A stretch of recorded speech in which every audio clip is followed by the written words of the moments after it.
Welcome to Social Studies Samurai. In this video, we'll talk about IB History Paper 1 and how to respond to the first question, Part A. We'll use Move to Global War, Question 9a as our sample for practice at the end, so let's get started.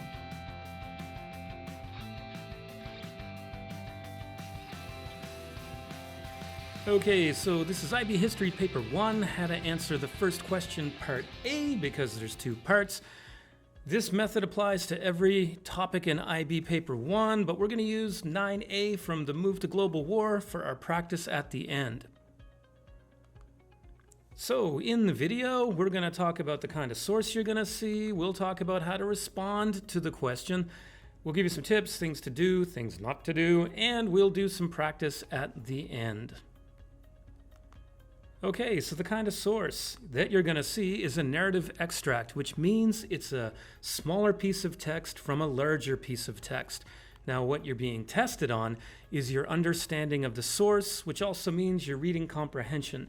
So it's really important that you understand history terminology and history concepts. They'll help you answer these questions. Keep reviewing. Now, this question is worth 3 points, so you want to get 3 points. And these are the kinds of sources you might see: speeches, books, letters, eyewitness accounts that have been written down, legislation, extracts from a constitution, memoirs, biographies. There's a load of different things you might see. So how do you respond? Well, you have to choose 3 relevant main points from the source. You're going to paraphrase what the points are, not quote the source, but paraphrase. You want to respond very clearly and very concisely. You want to be brief, because if you're not, you're wasting your time. And you don't want to confuse the examiner either.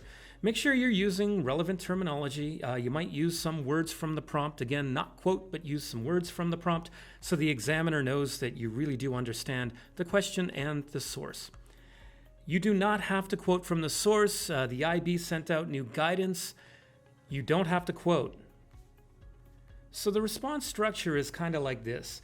According to source I, make a reference to the prompt, is or was, and make your first point. So it's according to the source, refer to the prompt, and make your point. And do that 3 times. In the practice part, you'll kind of see what I mean. Basically though, according to source I, one reason for something was making my point. And then you do that 3 times. So, here are the things you should be doing. Number 1, review your history class notes. Duh, that means you have to be taking notes. Be sure that you understand the source by deconstructing the question first. Identify the points you're going to make. Now, you can't write in the first 5 minutes of reading time, but in the beginning of the exam, it's really worth highlighting or circling or underlining things so that you know when you go back to answer the question, you quickly can find what you're looking for.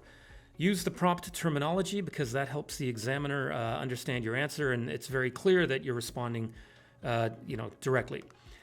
Write in the past tense. Usually you're going to be writing in the past tense. And remember, your 3 main ideas, they have to be relevant to the prompt, and they must be in the source somehow. And you want to write in about 5 minutes, okay? If you can write more quickly, that's fantastic. Okay, so things that you should not do. Don't rewrite the question, it wastes time. Don't write a topic sentence, it's not an essay, and it wastes time. Don't write any lengthy details because you won't get credit for it and it'll waste your time. Don't repeat a point because you won't get credit for it and you waste your time. Don't use slang or colloquialisms because you don't sound academic. Don't use background knowledge because you won't get credit for it and it wastes your time. Don't give your opinions, you might lose points for that. And don't give speculation, because you're not being asked that either. Moral of the story here is don't do things that waste your time or might get you marked down by an examiner. Okay, so now let's do a practice question. Paper 1, first question, Part A. We're going to use Case Study 1, Japan, from Move to Global War, and this is the Russo-Japanese War. So here's your source. It's an excerpt or an extract from The Attack upon Port Arthur in 1905 by Tadayoshi Sakurai. It was published by the Russo-Japanese War Research Society. What you want to do is focus on or make sure you understand the source and, of course, the question. 9a. According to source I, why were Japanese troops successful in the attack on Port Arthur? Okay, so I'm going to bring the source up again in a moment. You're going to pause the video and practice, so get a piece of paper and a pen, and then we'll talk about it after. Once again, here's your source and the question. Go ahead and pause the video, start writing.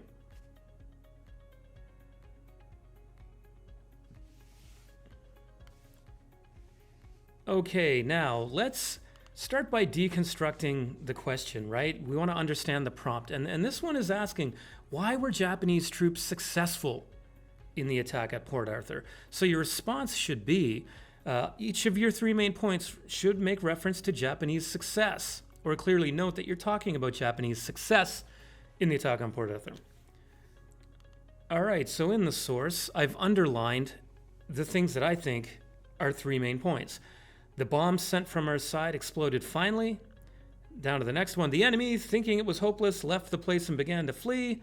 And lastly, go forward, forward, pursue, capture it. We went forward courageously. Here are some numbers to help you out. That last one, I think there are two little points in there that kind of make the point I want to express in my response. So how would I paraphrase this? Okay, so this is how I've paraphrased it. According to source I, one reason why Japanese troops were successful was that their bombs were effective during the attack. Another reason in the source for Japanese success was that the enemy gave up. A third reason for a successful attack was that the Japanese pressed forward against the enemy. And so this is what it looks like paraphrased. The paraphrased points highlighted there in the wine color. Their bombs were effective, the enemy gave up, the Japanese pressed forward against the enemy. And this is just kind of showing you where I got from the source these ideas. Bombs were effective. I took that from the bombs sent from our side exploded finally. The enemy gave up. The enemy left the place and began to flee. And then pressed forward again. Go forward, forward, pursue. We went forward courageously. That tells me that the Japanese really put pressure on their enemy. So that was how to answer the first question, part A. And we used the sample 9A from the Move to Global War. Good luck. Be prepared. You're going to be just fine. Hope you liked the video. There's more on Instagram, Facebook, X, and on the web. Hope to see you again.